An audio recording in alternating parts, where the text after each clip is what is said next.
కువైట్లో నాకు 50 దినార్లు ఫైన్ పడింది ఈరోజు. అది ఎందుకు పడిందో చెప్తాను చూడండి. నా బండికి డాక్యుమెంట్స్ లేవని చెప్పి ఫైన్ వేశాడు. డాక్యుమెంట్స్ అన్ని మీకు చూపిస్తాను చూడండి. ఇదే నా బండి దఫ్తరు.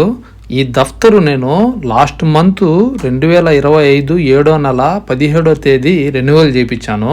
నాకు ఈరోజు పట్టుకొని నువ్వు దఫ్తర్ లేకుండా బండి తోలుతున్నావు అని చెప్పి 50 దినాలు ఫైన్ వేశాడు.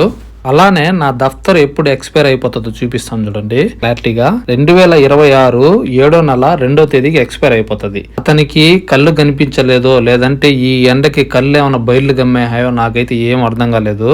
నాకు ఫైన్ పడిన డేట్ చూపిస్తాను చూడండి. ఫైన్ వచ్చి నాకు 50 దినాలు పడింది. 50 దినాలు అంటే మన ఇండియన్ కరెన్సీలో దగ్గర 14,500 రూపాయలు. నాకు ఫైన్ ఏ తేదీ వేసుకున్నాడంటే 2025 8వ నెల 23వ తేదీ వేసుకున్నాడు. నాకు పడిన ఫైన్ ని మీకు ఇంగ్లీష్ లో ట్రాన్స్లేట్ చేసి పెడతాను చూడండి, మీకు అర్థం కావాలనేసి. అది అరబ్బీలో ఉంది కదా, ఇంగ్లీష్ లో ట్రాన్స్లేట్ చేశాను, పెట్టాను చూడండి. మీరే చదవండి అక్కడ ఏం రాసుందో.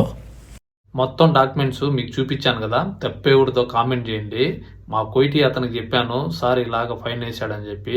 ఎక్కడ చూపించు, నాకు స్క్రీన్ షాట్ పెట్టన్నాడు. పెట్టంగానే చూసి అతను ఏమన్నా మజ్నూనా అన్నాడు. మజ్నూన్ అంటే ఇక్కడ భాషలో వాడికి ఏమన్నా మెంట్లా, అన్ని డాక్యుమెంట్స్ పర్ఫెక్ట్గా ఉంటే 50 దినాలు ఎందుకు ఫైన్ వేసాడు అనేసి అన్నాడు.